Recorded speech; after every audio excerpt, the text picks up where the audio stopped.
د پیښور چوڼې مصروفه خیبر روډ په غاړه دوه اولیاء کرام د یو بل په څنګ کې دفن دي. راځئ چې د دوی د حالاتو نه ځان خبر کړو. د پیښور چوڼې په خیبر روډ باندې د کچرو نه وړاندې شرکای تاڼې ته مخامخ په یو احاطه کې د حافظ عبدالغفور صاحب نقشبندی رحمت الله علیه او د هغوی د استاد حضرت محمد اسماعیل غوری رحمت الله علیه لګیدلی مزارات دي. د حافظ عبدالغفور صاحب د والد نوم صالح محمد صاحب وو. حافظ صاحب په 1052 هجری کې پیدا شوی وو. ابایی وطن یې کشمیر وو. د قرآن مجید حفظ او درس نظامی نه پس د روحانی تسکین د پاره په کشمیر کې د سید علی حمدانی رحمت الله علیه خانقاه ته لاړو. په کشمیر کې د ډیرو مشایخ سره ملاو شو او فیض یې ترې حاصل کړو. د هلته نه لومبې لاهور ته او بیا پیښور ته راغلو. دلته د نورو نه علاوه د حضرت محمد اسماعیل غوری رحمت الله علیه په صحبت کې کېناستو. د هغوی په هدایت واپس لاهور ته لاړو او د حضرت سادی لاهوری رحمت الله علیه نه په طریقه عالیه نقشبندیه کې بیعت وکړو. 2.5 کال یې د سلوک او تصوف په مشقت کې تیر کړل. 11 کال پس ورته حضرت سادی لاهوری په 4 سلاسل قادری، چشتی، نقشبندی او سہروردی کې خلافت ورکړو او د دینه 2.5 کال پس ورته د پیښور تلو اجازت ملو شو. حافظ عبدالغفور صاحب پیښور کې یو خانقاه جوړ کړه او د تبلیغ سلسله یې په پیښور او خواوشا کلو کې شروع کړه.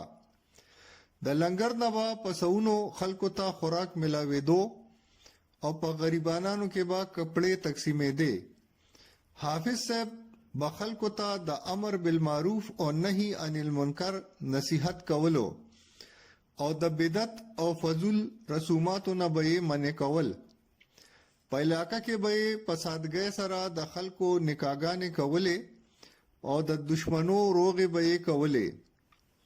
حافظ عبدالغفور صاحب د کرامات مالک وو چې مریدانو طرف ته به توجه وکړه نو د مالی خلکو به دا محسوسوله چې ګنې ځمکه رپي.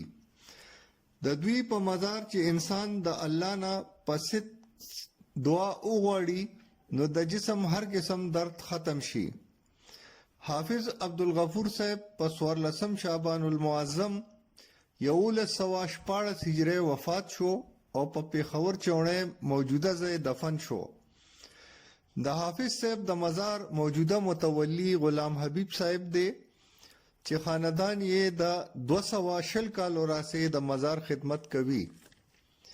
د حافظ عبدالغفور صاحب استاد حضرت محمد اسماعیل غوری رحمت الله علیه په 996 هجری کې پیدا شو. د دینی علوم د پاره یې د ډیرو ملکونو دوره وکړه او د سیلګری سره یې د مشایخ نه فیض هم حاصل کړو. آخر په لاهور کې د حضرت سادی لاهوری رحمت الله علیه نه بیعت وکړو او هلته یې د سلوک او معرفت مراحل پوره کړل. د مرشد په حکم پیښور ته رالو او دلته یې د رزق حلال د پاره دکان کولاو کړو. په اوسګار وخت کې به یې په مسجد محبت خان کې د الله ذکر کولو او دغه وخت به د جمعات مضبوط امارت پر پیدو وو. د حضرت محمد اسماعیل غوری د مریدانو اکثریت د غزنی، غور، کابل، کندهار او بخارا سره تعلق لرلو. غوری صاحب به د سنتو په خلاف ورزي ډیر خفګان ظاهرولو. د کرامات مالک وو. خپل کرامات به د عوامو پټ ساتل. دوی د 115 کالو په عمر کې د دنیا نه رخصت شول.